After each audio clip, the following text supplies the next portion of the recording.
How many of you believe there is a hell? I'd like all of you with slippers stand up. Yeah, yeah, yeah. Come on up. Yeah. If I had some slipper music, we'd be playing it. Thank you. That's good. Yeah, that's wonderful. The surrendered state of Right. samadhi slipperdom.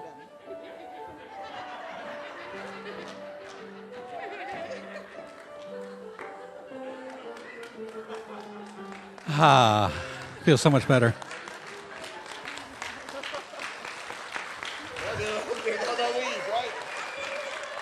Wonderful. Thank you. I am so glad that I didn't say, yeah.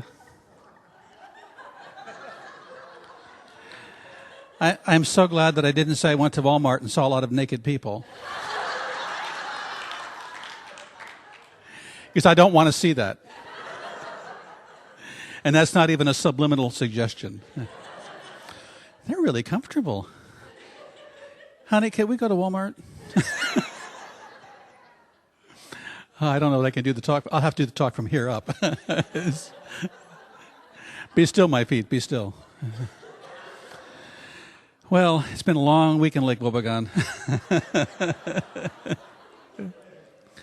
So I was worried. Any of you ever worry? Yeah. I was worried because I found out that we're continuing to have some financial troubles because not because we're not doing well. I mean, we're doing really well, but it's just expensive to have a mortgage. Any of you have a mortgage? My recommendation is stop paying it. Wait till the government comes over and says, here's some money. You'll be good. For those of you that know better, keep paying your mortgage.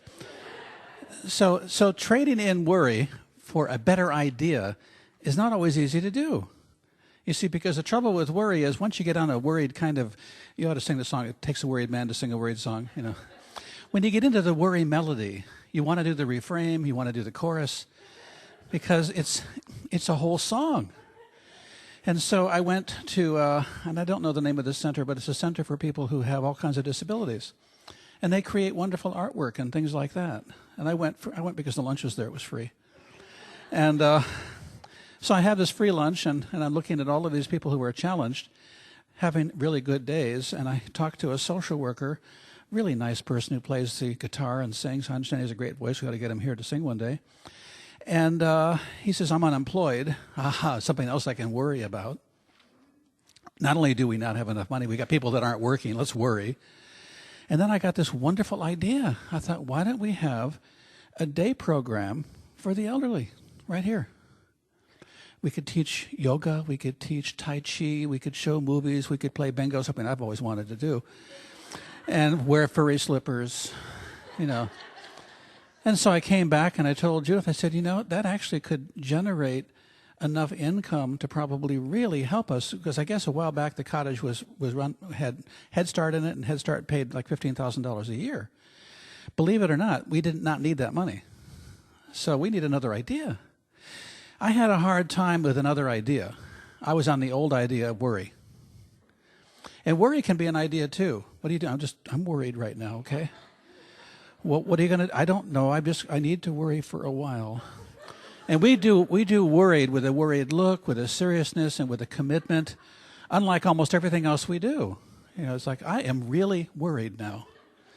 Oh, and my idea of that is God will say, excuse me, is that you worrying? Yes, let me take care of it.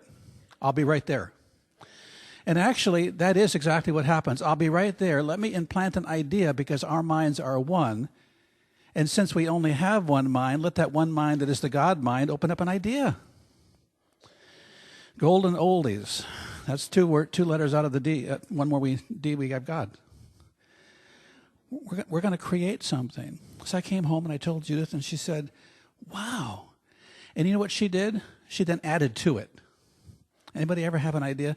Before you're worried and there's no ideas, then you have an idea and somebody else can add to the idea, and before long, excuse me, that was my idea. Too many of you are getting on board and making it your idea. wow, this thing suddenly had legs. And it began to, and then I asked myself another really serious question. What if I didn't worry about other things? What do you think would happen then? How many of you, don't raise your hands, are in a worried relationship? I'm just worried. What are you worried about? Well, he or she is getting older. He or she is getting bigger. He or she is getting smaller. He or she might not want to be with me forever. Maybe I need to worry.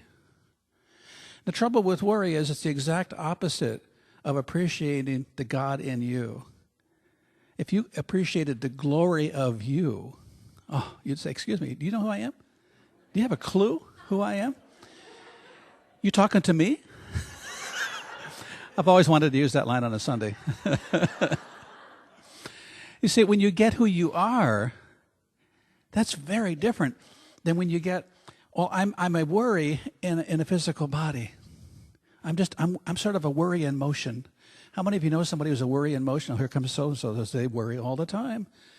How are you doing? Oh, you don't want to know. How bad is it? It's worse than that. And it's always been bad. But I think now is the bad time.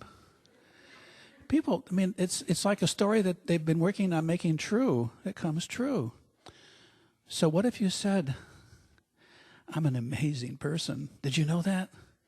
Yeah. And you are too? And I can only see in you what I can see in me. And because I can see in me so much more than I thought possible, I'm going to look around for the you that I've been missing. Because there's so much more in you.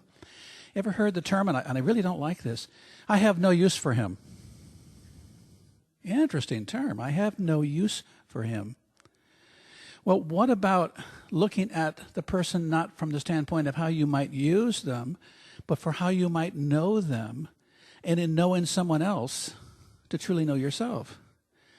You want to find out more about you, look in the mirror. It isn't always necessarily the mirror that reflects back you. It could be the person you're talking to. How many of you have noticed that sometimes the people that irritate you the most are the people who are the most like the way you were not long ago? You've just made a major change. You've gotten over it, and you said, that's not me anymore. And now you don't like them. The most adamant people about smoking are people who did. Don't smoke around me. I have read everything on smoking, and I smoked for 27 years, and I became then glorified. So the problem is that we're not willing to look at our greatness as easily as we're willing to look at our smallness, our lessness, our not enoughness.